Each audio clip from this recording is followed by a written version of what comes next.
जय हिंद साथियों। आशा करता हूँ कि आप सभी बहुत ही मस्त और ज़बरदस्त होंगे। दोस्तों, आज हम बात करेंगे 50 क्वेश्चंस के एमसीक्यू यानी 50 क्वेश्चन के एमसीक्यू की हम बात करेंगे, जो कि बहुत ही मोस्ट इम्पोर्टेंट हो सकते हैं आने वाले एग्जाम के दृष्टिकोण से। अब बात करते हैं ये क्वेश्चंस की, सिर्फ बिहार दरोगा नहीं बल्कि स्टेट पीसीएस की एग्ज़ाम जितने भी होते हैं सामान्य दंड से संबंधित, और वहीं बात करते हैं बीपीएससी की बात करें, बिहार दरोगा, बिहार पुलिस आदि की जितने भी एग्ज़ाम में सामान्य दंड पूछे जाते हैं, उन सारे एग्ज़ामों के लिए बहुत ही मोस्ट इम्पोर्टेंट हो सकते हैं। चलिए आज की क्लास स्टार्ट करने से पहले हम बात करते हैं सबसे पहले आज की मोटिवेशन लाइन की। सफलता के लिए किसी की सफलता के लिए किसी भी खास समय का इंतज़ार मत करो। सफलता के लिए किसी भी खास समय का इंतज़ार मत करो, बल्कि अपने हर समय को खास बना लो। बल्कि आपके पास जितने भी समय है, हर समय को आप खास बना के चलो तो आपकी सफलता निश्चित है। अब बात करते हैं दोस्तों आज की क्लास की। तो चलिए आज की क्लास को स्टार्ट करने से पहले हम दोस्तों कहना चाहेंगे कि जितने भी दोस्त इससे जुड़े हुए हैं, तो ज़्यादा से ज़्यादा वीडियो को लाइक करें, शेयर करें, और कोई कमेंट के माध्यम से सुझाव देना हो तो सुझाव देना ना भूलें। और अगर यदि आप चाहते हो कि इससे भी अच्छा और भी क्लास चाह हम लाएं एक्स्ट्रा में, या करंट अफेयर का हो या कोई भी स्पेशल क्लास हो, तो ज़रूर कमेंट करके बताएं। हम उसे भी हम पूरा करने का पूरा प्रयास करेंगे और अच्छा करने का भी ज़्यादा से ज़्यादा प्रयास करेंगे। तो चलिए आज की क्लास को स्टार्ट करते हैं। अब बात करते हैं आज का हमारा पहला सवाल की। सिंधु सभ्यता के बारे में निम्न में से कौन सा कथन असत्य है? तो बात करते हैं कौन से कथन असत्य है। तो नगरों में नालियों की सुदृढ़ व्यवस्था थी, बिल्कुल सही है। और व्यापार और वाणिज्य उन्नत दशा में थी, बिल्कुल सही है। मातृ देवी की उपासना की जाती थी, ये भी सही है। लोग लोहे से परिचित थे, यानी कि लोहे से ये परिचित नहीं थे। इसका आंसर की बात करते हो डी हो जाएगा, ये आपको ध्यान रखने हैं। अब बात करते हैं सैंधव सभ्यता के महान स्नानागार कहाँ से प्राप्त हुए थे। सैंधव सभ्यता के महान स्नानागार की हम बात करें तो यह जो प्राप्त हुए थे मोहनजोदड़ो से प्राप्त हुए थे। अब मोहनजोदड़ो की खोज की हम बात करें तो रखाल दास बनर्जी के द्वारा 1922 में किया गया था, और हड़प्पा की खोज दयानंद साहनी के द्वारा 1921 में किया गया था। हड़प्पा रावी नदी के किनारे स्थित है। मोहनजोदड़ो की हम बात करें तो यह सिंधु नदी के किनारे स्थित है। अब बात करते हैं कालीबंगा की। तो कालीबंगा कहाँ पे पाया जाता है? राजस्थान में। लोथल कहाँ पे? गुजरात में पाया जाता है। अब बात करते हैं नेक्स्ट क्वेश्चन की। मूर्ति पूजा का आरंभ कब से माना जाता है? तो मूर्ति पूजा का आरंभ की हम बात करती है कब से माना जाता है, तो हम बात करती है पूर्व आर्य काल से माना जाता है। कब से? पूर्व आर्य काल से ही मूर्ति पूजा का जो है आरंभ माना जाता है। अब बात करते हैं नेक्स्ट क्वेश्चन की। प्रारंभिक गणतंत्र में कौन सा नहीं था? प्रारंभिक गणतंत्र की हम बात करते हैं इनमें से कौन सा नहीं था? तो योधे जो था ये नहीं था। अब बात करते हैं नेक्स्ट की। जो यहाँ है वहाँ अन्यत्र भी है। जो यहाँ है वह अन्यत्र भी है, जो यहाँ नहीं है वह कहीं नहीं है। यह निम्न में से किस ग्रंथ में कहा गया है? तो यह किस ग्रंथ में कहा गया है? तो महाभारत में कहा गया है। अब महाभारत की रचयिता की हम बात करें तो महर्षि वेदव्यास जी थे, ये ध्यान में रखने हैं। अब हिंदू यानी की बात करें तो महाभारत दुनिया में सबसे बड़ा महाकाव्य दो है, एक महाभारत एक रामायण है। दो महाकाव्य सबसे बड़ा है। अब बात करते हैं नेक्स्ट की। हिंदू विधि द्वारा मौन कर कितना था? हिंदू विधि द्वारा मौन कर की हम बात करते हैं कितना था, तो बात करते हैं यह उपज का छठा भाग था। कितना? उपज का छठा भाग। अब बात करते हैं नेक्स्ट की। मृदंग की हम बात तो मृदंग या सारनाथ मृगदाव यानी कि मृगदाव, ये है मृगदाव यानी कि मृदंग नहीं है। तो सारनाथ में मृगदाव यानी सारनाथ में जो पड़ता है, में बुद्ध द्वारा दिया गया प्रथम उपदेश निम्न में से किस नाम से जाना जाता है? तो यह किस नाम से जाना जाता है? तो बात करते हैं यह धर्मचक्र परिवर्तन के नाम से जाना जाता है। अब बात करते हैं गौतम बुद्ध की। तो गौतम बुद्ध को ज्ञान की प्राप्ति बोध गया में हुआ था, और जन्म की बात करते हैं नेपाल देश के लुम्बिनी नामक गांव में हुआ था, यानी कि जंगल में हुआ था। ये आपको ध्यान रखना है। अब बात करते हैं नेक्स्ट की। अब बात करते हैं संसार अस्थिर और क्षणिक है का निम्न में से किससे संबंध है? तो निम्न में से किससे संबंध है? तो बात करते हैं यह जो संबंध है बौद्ध से। किससे? बौद्ध से संबंध है। अब बात करते हैं कि गौतम बुद्ध के बारे में निम्न में से क्या सत्य है? तो गौतम बुद्ध के बारे में निम्न में से क्या सत्य है? तो बात करते हैं, वे कर्म में विश्वास करते थे, बिल्कुल सही है। आत्मा आत्मा का शरीर में परिवर्तन मानते थे, ये भी सही है। अब बात करते हैं, निर्माण प्राप्ति में विश्वास रखते थे, ये भी सही है। ईश्वर की सत्ता में विश्वास करते थे, ये गलत है। इसका आंसर की बात करते हैं 1, 2, 3 सही हो जाएंगे। अब बात करते हैं नेक्स्ट की, तुम्हारा अधिकार कर्म है, फल की प्राप्ति पर नहीं, यह निम्न में से किस ग्रंथ में कहा गया है? यानी कि तुम्हारा अधिकार कर्म है, फल की प्राप्ति पर नहीं, यह निम्न में से किस ग्रंथ में कहा गया है? तो हम बात करते हैं, यह जो कहा गया है गीता में कहा गया। किसमें? गीता में। अब बात करते हैं, सुमेलित कीजिए। सुमेलित करना आपको, तो सुमेलित की अगर हम बात करते हैं क्या हो जाएगा? पाणिनि की बात करती है, अष्टधाई की लेखक पाणिनि है। अब वही बात करते हैं, वात्स्यायन की तो कामसूत्र है।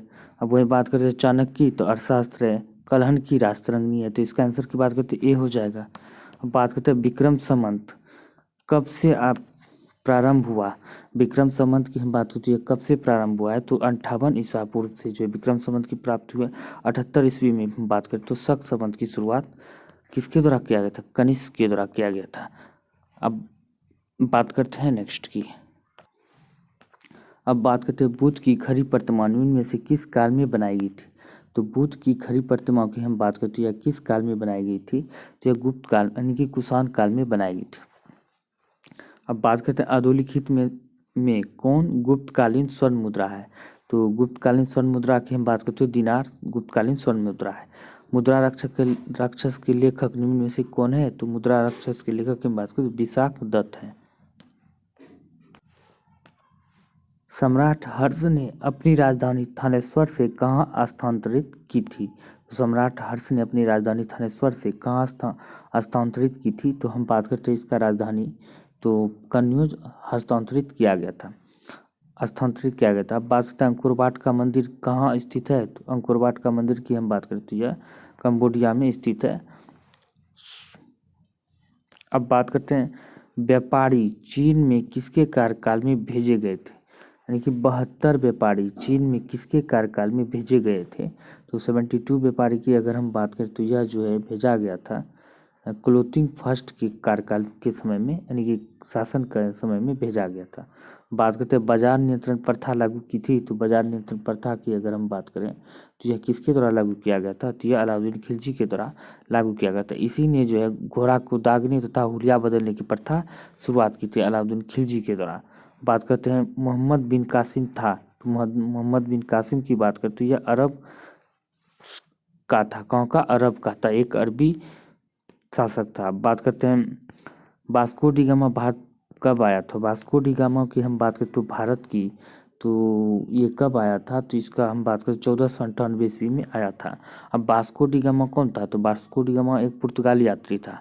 पुर्तगाली एकमात्र ऐसा शासक पुर्तगाली था जो कि भारत में पहले आया था और सबसे बाद में गया था। किसमें? सबसे बाद में गया था। ये जाने वाले नहीं थे। तो भाइयों ये जो था भारत में धाक जमा के बैठ गया था, ये जाने का नाम ही नहीं लड़ा था। इसको क्या किया है? धक्के मार मार के लात घुसे मार के इसे भारत से बाहर किया है। तो इसीलिए जो है पहले ये खूब पूछे जाते हैं एग्जाम में, कई बार पूछे गए हैं, खास करके दरोगा या बीपीएससी आदि में। यह जो है भारत में पहले आने वाले सबसे बाद में जाने वाले में से कौन से है? तो पुर्तगाली है, आपको ध्यान रखना है। बात करते हैं अयोध्या में स्थित बाबरी मस्जिद का निर्माण किसने किया था? तो बाबरी मस्जिद का निर्माण की बात करें अयोध्या में तो मीर बाकी के द्वारा किया गया था। अब बात करते हैं टोडरमल ने किस क्षेत्र में ख्याति अर्जित की थी? तो टोडरमल की अगर हम बात करें तो यह किस क्षेत्र में ख्याति अर्जित की थी? भूराजस्व के क्षेत्र में जो है ख्याति अर्जित की था। और यह टोडरमल जो था अकबर का भूराजस्व मंत्री था। इन्होंने यानी कि भूराजस्व क्षेत्र में बहुत ही अच्छे काम किए थे, इसीलिए अकबर ने जो है इसे भूराजस्व मंत्री नियुक्त किया था। और अकबर के समय में हम बात करते हैं हिंदी स्वर्ण कला का यानी कि हिंदी साहित्य का स्वर्णयुग माना जाता था। अकबर जो है मुगल शासकों में सबसे मूर्ख शासक था और मूर्ख शासन रहते हुए भी इन्होंने अपना राज जो है बड़ी ही अच्छी तरीके से माने कि खूब अच्छे तरह से जो है इन्होंने अपना राज को संचालित किया था। बात करते हैं मुगल चित्रकला के विषय में निम्न में से कौन सा कथन सत्य है। तो मुगल चित्रकला की अगर हम बात करें तो युद्ध दृश्य ये भी ठीक है, पशु पक्षी और प्रकृति दृश्य ये भी सही, दरबारी चित्रण ये भी सही। अगर आंसर की बात करें सभी सही हो जाएंगे। बात करते हैं नेक्स्ट की। अब बात करते हैं मुगल काल में सेना का प्रधान निम्न में से कौन था। तो मुगल काल में सेना का प्रधान की अगर हम बात करें तो यह कौन था, मीर बकी था। कौन था, मीर बकी। तो दोस्तों बात करते हैं कि 100 क्वेश्चन का जो है क्वेश्चन जो है बहुत ही यानी कि कल जो है 100 क्वेश्चन का हम चाहेंगे कि पूरा सॉल्यूशन पूरी पोस्टमार्टम के साथ वीडियो को लाने का प्रयास करेंगे। और यह जो 100 क्वेश्चन जो टाइप हो रहा है अभी पूर्ण टाइप नहीं हुआ है, और पूर्ण यानी कि बीपीएससी पीएसएससी पैटर्न पर आधारित बिल्कुल ही क्वेश्चन जिस प्रकार पूछे जाते हैं, मोस्ट इम्पोर्टेंट क्वेश्चन जो प्रीवियस ईयर में भी पूछे गए और कुछ अपडेट के साथ करंट भी हम लाने का प्रयास करेंगे। और पूरा का पूरा जो है पोस्टमार्टम उसे करेंगे फुल एक्सप्लेनेशन के साथ। अब तो बात करते हैं दोस्तों मुगल काल में सेना का प्रधान में से कौन था। तो हम बात करते हैं यह था जो मीर बकी था। अब बात मीर बख्शी था। अब वही बात करते हैं अकबर कालीन सैन्य व्यवस्था आधारित था। तो अकबर कालीन सैन्य व्यवस्था की हम बात करते तो यह आधारित किस पे था, मनसबदारी पर था। अब बात करते हैं औरंगजेब ने बीजापुर का विजय कब की थी। अकबर यानी कि औरंगजेब ने बीजापुर की विजय कब की थी। तो यह कब की थी, तो बात करते हैं 1686 में किया था। अब बात करते हैं नेक्स्ट की उपनिषद का फारसी में अनुवाद किस मुगल सम्राट के शासनकाल में हुआ था। तो उपनिषद का फारसी में अनुवाद हम बात करते हैं शाहजहां के शासनकाल में किया गया था। और शाहजहां के ज्येष्ठ पुत्र जो था, ज्येष्ठ पुत्र दारा सिको इन्हीं के द्वारा किया गया था। ठीक है। अब बात करते हैं शेरशाह सूरी का मकबरा स्थित है। तो सासाराम बिहार में स्थित है। कहाँ पे, सासाराम बिहार में स्थित है, ये आपको ध्यान रखना है। अब बात करते हैं नेक्स्ट की अकबर का मकबरा कहाँ स्थित है। तो अकबर की मकबरा की हम बात करें तो कहाँ पे स्थित है, ये आपको ध्यान रखनी चाहिए। सिकंदरा में स्थित है। कहाँ पे, सिकंदरा में। अब बात करते हैं कि मराठों के उत्कर्ष का निम्न में से कौन सा कारण नहीं है। तो मराठों के उत्कर्ष का निम्न में से कौन सा कारण नहीं है, राजनीतिक जागृति जो है नहीं है, बाकी सभी के सभी मराठों के उत्कर्ष का कारण है। हम बात करते हैं रैयतवाड़ी प्रथा प्रारंभ की थी। तो रैयतवाड़ी प्रथा की हम बात करते हैं, इसको कैसे याद रखना है, रौ से रैयतवाड़ी होता है, रौ से मुनरो होता है, ऐसे याद रखना है। रैयतवाड़ी मुनरो और एक और होता है, क्या होता है, महलबाड़ी मैकेंजी। मौ से महलबाड़ी, मौ से मैकेंजी, ऐसे भी आपको ट्रिक बना के याद रखने हैं। बहुत ही सिंपल ट्रिक है। मौ से मैकेंजी, मौ से महलबाड़ी, रो से रैयतवाड़ी, रो से मुंडो, ऐसे करके आपको याद रखना है। इसका आंसर ये हो जाएगा। अब बात करते हैं इनमें से कौन सुमेलित क्रम है। तो सुमेलित क्रम की अगर हम बात करें तो कौन सा सुमेलित क्रम है। तो चलिए हम बात करते हैं 33 का कौन सा सुमेलित क्रम हो जाएगा। तो हम बात करते हैं एनी बेसेंट। तो यंग इंडिया की बात, ये महात्मा गांधी के द्वारा लिखा गया, गलत है। महात्मा गांधी की बात है न्यू इंडिया, ये बात करते हैं न्यू इंडिया की हम बात करते हैं, ये किसके द्वारा लिखा गया था। तो न्यू इंडिया ये लिखा गया था एनी बेसेंट के द्वारा, न्यू इंडिया। बीजी तिलक की बात करते कैसे लिखा है, तो ये सही है। सुरेंद्रनाथ बनर्जी की बात द्वारा मराठा, ये गलत है। आंसर की बात करते तो सी हो जाएगा। आपको ध्यान रखना, एनी बेसेंट की बात करते तो यंग इंडिया जो है new India, Annie Besant Mahatma Gandhi की यंग इंडिया, ये है, आपको ध्यान रखना। अब बात करते हैं किन दो नेताओं ने भारत में दौरा कर सामाजिक उत्थान का कार्य किया है। तो सामाजिक उत्थान की कार्य किया है किन दो नेताओं के ने दौरा करके, महात्मा गांधी और तिलक ने। बात करते राजा राम मोहन राय ने निम्न में से किसका विरोध नहीं किया था। तो राजा राम मोहन राय की हम बात करते हैं पाश्चात्य शिक्षा का विरोध नहीं किया था, बाकी बाल विवाह, सती प्रथा और विधवा विवाह का जो है विरोध किया था। अब बात करते हैं नेक्स्ट की। अब बात करते हैं शिक्षा के माध्यम के रूप में अंग्रेजी का वकालत किसने किया था। तो शिक्षा के माध्यम के रूप में अंग्रेजी का वकालत की हम बात करें तो ये लॉर्ड मैकाले के द्वारा किया गया था। अब बात करते हैं लॉर्ड डलहौजी की, खूब पूछे जाते हैं कि इसके एक समय में पहली रेलगाड़ी चली थी। लॉर्ड डलहौजी टिकट में पहली बार जो है डाक टिकट जारी किया गया था। लॉर्ड डलहौजी की हड़प नीति को अपनाया था लॉर्ड डलहौजी ने। बहुत सारे ऐसे इफेक्ट है जो लॉर्ड डलहौजी की इंपॉर्टेंट हो जाते हैं। लॉर्ड कर्जन की हम बात करते हैं बंगाल विभाजन हुआ था इसके समय में। चार्ल्स वुड डिस्पैच जो है शिक्षा से संबंधित है, ये आया था वुड डिस्पैच, ये भी आपको ध्यान रखना है। अब बात करते हैं कि उनमें से एक सही क्रम बनाए, तो सही क्रम की हम बात करें तो कौन सा बनेगा, तो इसका सही क्रम की हम बात करें सबसे पहले रेगुलेटरी एक्ट जो है 1773 में था, ये बिल्कुल ठीक है। उसके बाद क्या आया था 1773 के बाद जो है रेगुलेटिंग एक्ट आया था, उसके बाद बंगाल विभाजन आया था, ये आपको ध्यान रखना है, बंगाल विभाजन आया था। अब उसके बाद क्या था मुस्लिम लीग की स्थापना होती 1905 में, 1773 हो गया, ऐसे ही आपको याद रखने हैं। उसके बाद बंगाल विभाजन की बात करें तो 1905 में हुआ था। उसके बाद देखें मुस्लिम लीग की स्थापना की बात करें तो यह 1906 में हुआ था। और उसके बाद सूरत की संधि कब हुआ था, सूरत की संधि आपको कमेंट करके बताना है ये कब हुआ था। इसका मतलब जो अगर ये नहीं जान रहे हैं तो 1 2 3 तो जान रहे हैं, तो इसका आंसर क्या हो जाएगा, बी हो जाएगा। इससे भी आप टिक लगा के आगे बढ़ सकते हैं। आइए कमेंट करके बताना है सूरत की संधि कब हुआ है। अब बात करते हैं नेक्स्ट की, सुमेलित करना है, तो आपको बात करते हैं सुमेलित की, तो कैसे करना है सुमेलित। बारदोली सत्याग्रह की हम बात करते तो यह किससे संबंधित है, तो बारदोली सत्याग्रह की हम बात करें तो ये क्या हो जाएगा, सरदार वल्लभ पटेल हो जाएगा। 1928 में हुआ था, कब 1928 में। चंपारण सत्याग्रह की हम बात करें तो यह इसका संबंध किससे है, तो चंपारण सत्याग्रह की हम बात करें तो इसका संबंध जो है गांधी जी से था, 1917 में हुआ था, ये ध्यान रखने हैं। बात करें कुका आंदोलन राम सिंह कुका के द्वारा यहाँ पे हुआ था, पंजाब में हुआ था, ये ध्यान रखना। लाल कुर्ती की खान अब्दुल गफ्फार खान हुआ था, इसका स्थापना आंसर की हम बात करें तो ये हो जाएगा। अब बात करते हैं नेक्स्ट की, निम्न का सही क्रम निर्दिष्ट कीजिए, तो सही क्रम आपको निर्दिष्ट करने हैं, तो देख सकते हैं यहाँ पे दिया गया है। अब 39 की अगर हम बात करें, इसका सही क्रम की अगर हम बात करें तो सूरत की संधि ये ठीक है, साइमन कमीशन ठीक है, सविनय अवज्ञा आंदोलन और खुदाई खिदमतगार के स्थापना। इसका आंसर की बात करें तो डी इसका आंसर हो जाएगा। ये 1928 में आया था साइमन कमीशन। सूरत की संधि जो हुआ था इससे पहले हुआ था 1928 से पहले, और सविनय अवज्ञा आंदोलन का आपको पता ही है 1930 में हुआ था। अब बात करते हैं खुदाई खिदमतगार की स्थापना 1930 के बाद हुआ था, ये आपको ध्यान रखना है, इसका आंसर डी हो जाएगा। अब बात करते हैं नेक्स्ट की, गांधी जी ने दांडी मार्च किया, गांधी जी ने दांडी मार्च किया और वे भारत की गरीब जनता को निःशुल्क नमक दिलाना चाहते थे। इसका कथन की हम बात करें तो कथन आपको चुनने हैं, तो इसका कथन की बात करें सी हो जाएगा। ये एस तो सत्य है लेकिन आर असत्य है। गांधी जी ने दांडी मार्च किया था 12 मार्च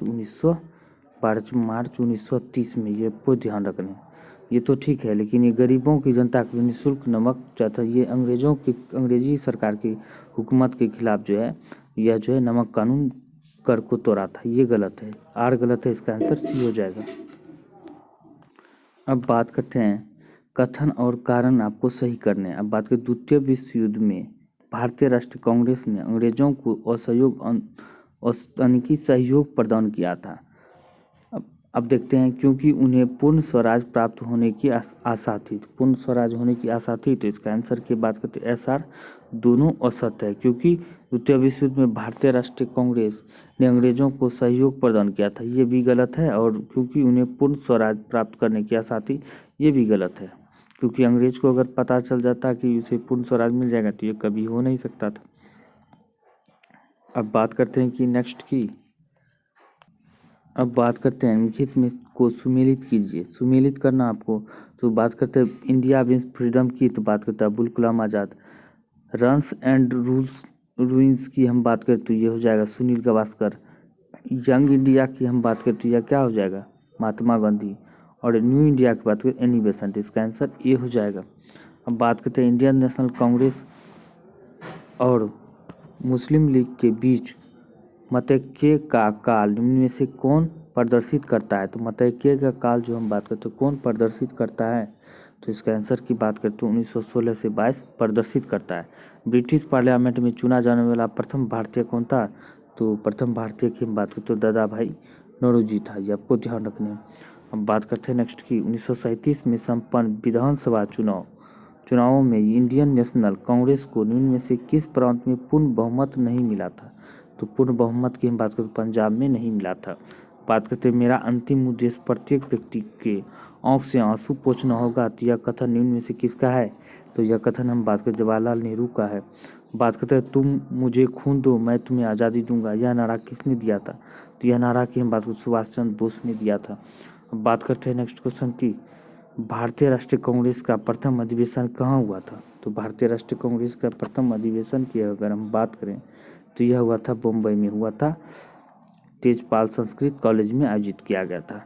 कब किया गया था? 1885 में किया गया था, ये आपको ध्यान रखना है। अब बात करते हैं नेक्स्ट की, सही सुमेलित करने हैं आपको। तो सही सुमेलित के हम बात करें तो 5 जून को क्या मनाया जाता है? विश्व पर्यावरण दिवस मनाया जाता है। 1 दिसंबर को क्या मनाया जाता है? 1 दिसंबर की अगर हम बात करें तो एड्स दिवस मनाया जाता है। अब 5 सितंबर को क्या मनाया जाता है? तो 5 सितंबर की अगर हम बात करें तो ये शिक्षा दिवस के रूप में मनाया जाता है। 16 अक्टूबर को खाद्य दिवस के रूप में मनाया जाता है। इसका आंसर की हम बात करते हैं, ये इसका आंसर हो जाएगा। चिपको आंदोलन किससे संबंधित है? चिपको आंदोलन की हम बात करते हैं संबंधित है वृक्षों को काटने से। यानी कि चिपको आंदोलन जो है सुंदरलाल बहुगुणा के द्वारा चलाया गया था 1973 में उत्तराखंड राज्य में। जो वृक्ष काटते थे तो सभी आदमी ऐसे करके वृक्ष से चिपक जाते थे। वृक्ष को काटने नहीं दिया जाता था, क्योंकि वृक्ष को भी उतना अधिकार है जितना हम लोग को वृक्ष का अधिकार उतना हम लोग पर। अगर वृक्ष ही नहीं रहेंगे तो फिर आदमी का कोई महत्व ही नहीं रहेगा, पर्यावरण का कोई महत्व ही नहीं रहेगा। पर्यावरण को संतुलित करने के लिए वृक्ष काफ़ी ज़रूरत है हमारे दैनिक जीवन के लिए। वृक्ष सभी जीव जंतु प्लस जितने भी प्राणी हैं उन सभी के लिए बहुत ही महत्वपूर्ण है, इसीलिए चिपको आंदोलन चलाया गया था।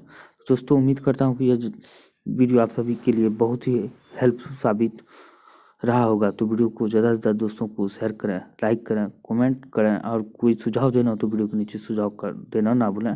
जल्द ही हम लाएंगे 100 क्वेश्चन का MCQ की हम बात करें तो बहुत ही मोस्ट इम्पोर्टेंट के साथ और पूरी एक्सप्लेनेशन के साथ हम चाहेंगे इसे कराने का प्रयास करेंगे।